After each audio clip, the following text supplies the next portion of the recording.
Bahagian kedua dalam tema 2 ini ialah perkembangan intelektual, iaitu perkembangan ilmu pengetahuan.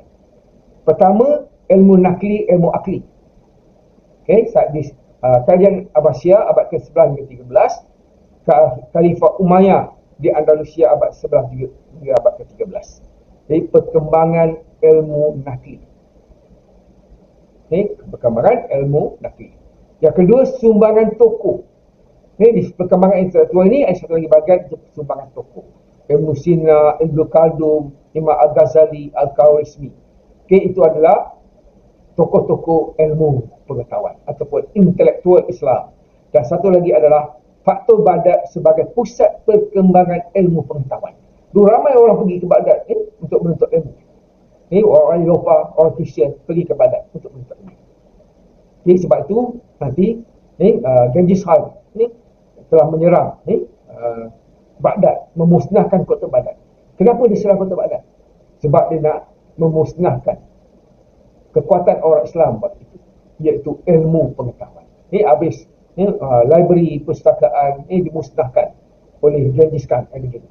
Sebab mereka tidak mahu, mereka percaya bila tiada lagi ilmu pengetahuan, maka berakhirlah tamadun Islam. Itu yang mereka buat.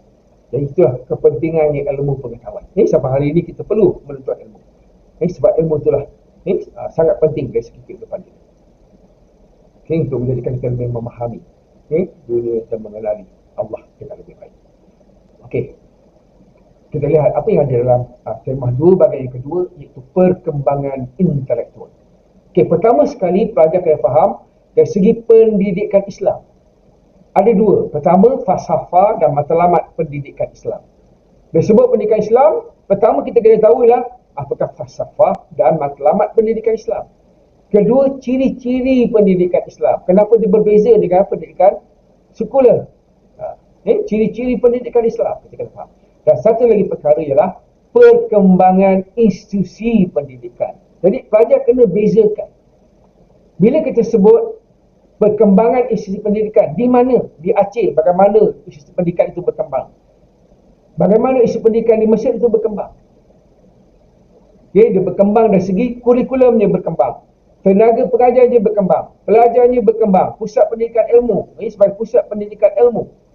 Kitab ataupun buku yang digunakan, lembaga pelaksana, pendidikan di mana? Balai setia, hukama, balai setia, ulama dan balai jamaah, dan juga matlamat pendidikan. Semua tu ada dalam ini. Jadi institusi pendidikan. Mereka sebut institusi pendidikan di Aceh, misalnya halakah, madrasah, masjid, rangkang, daya, jami'ah ataupun universiti. Baitur Rahman, istana. Ini adalah institusi pendidikan.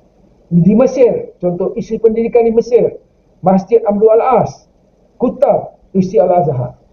Ini contoh institusi pendidikan. Bila kita sebut pijakan perkembangan institusi pendidikan di Mesir, inilah institusi pendidikan di Mesir yang kita kena jelaskan. Bila kita sebut perkembangan institusi pendidikan di Aceh, inilah institusi pendidikan yang perlu kita jelaskan. Dan satu lagi adalah dari segi perkembangan ilmu dan juga konsep ilmu. Ilmu nakli, itu ilmu agama, ilmu akli, ilmu akal. Perkembangannya zaman kerajaan Abbasiyah bagaimana? Perkembangannya zaman kerajaan Umayyah di Andalusia itu bagaimana? Contoh. Faktor-faktor yang membawa perkembangan ilmu pengetahuan Abbasiyah dan juga di Andalusia.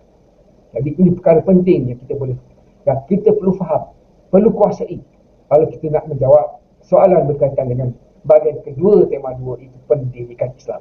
Tema 2 sudah pasti, soalan nombor 3 dan soalan nombor 4. Seperti yang kali berlaku sebelum ini, kan kita lihat soalan-soalan tahun lepas.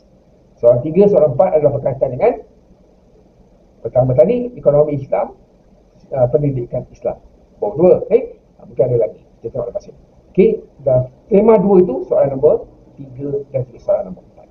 Jelas pelajar Jadi fahamkan apa dia falsafah pendidikan, apa dia matlamat pendidikan Islam, apakah ciri-ciri pendidikan Islam, apa dia institusi pendidikan Islam, dan apakah perkembangan dalam pendidikan Islam. Dan satu lagi adalah perkembangan ilmu nakli dan ilmu akli. Kajian Islam Abbasiyah, kajian Islam di Andalusia. Ini semua perkara-perkara penting. Kita teruskan. Okey, inilah tema pendidikan. Jadi kita kena faham kata isi pendidikan Aceh, contoh tadi kan, perkembangan ilmu Aceh, perkembangan pendidikan Mesir, penerokan ilmu Majid, Ibn Battuta, seni bela. Okey, ini antara tema-tema yang ada dalam tema 2, pendidikan, ekonomi tadi, pendidikan, penerokaan, seni bela. Ini lima subtopik dalam tema 2. Kita kena jawab ni, kita boleh soalan nombor 3 dan juga soalan nombor 4. Ini daripada tema 2 yang boleh kita lihat dan kita fahami. Kita kena kuasai semua ini. Okey, cuba saya bagi contoh dari satu. Apa dikatakan sebagai tadi institusi pendidikan dan juga bentuk pengajaran. Institusi pendidikan dan bentuk pengajaran.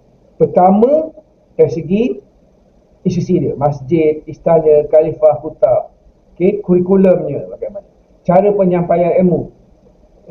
Halakah. Okey, masjid-masjid dari tempat pusat pengajian bahasa. Istana Khalifah juga menjadi tempat belajar dan juga perpustakaan. Okey, subjek yang diajar seperti sejarah, kesusastraan, ilmu pidato dan lain-lain. Kutab, sekolah permulaan, 2 jenis kutab untuk orang awam dan juga al-sabil untuk kanak-kanak miskin yang diberi percuma. Pendekanan kepada pengajian Al-Quran, asal-asal ilmu pengetahuan. Okey, ini contoh dia katakan isi pendidikan dan bentuk pengajaran. Ini zaman kerajaan Abbasiyah. Contoh. Faham kerja? Ini apa isi penting. Okey, ini contoh halakah apa dia, masjidnya apa, kutab, madrasah, padang pasir, badiah, pusat-pusat perkembangan Islam. Okey, jenis-jenis isi pendidikan di Mesir contoh.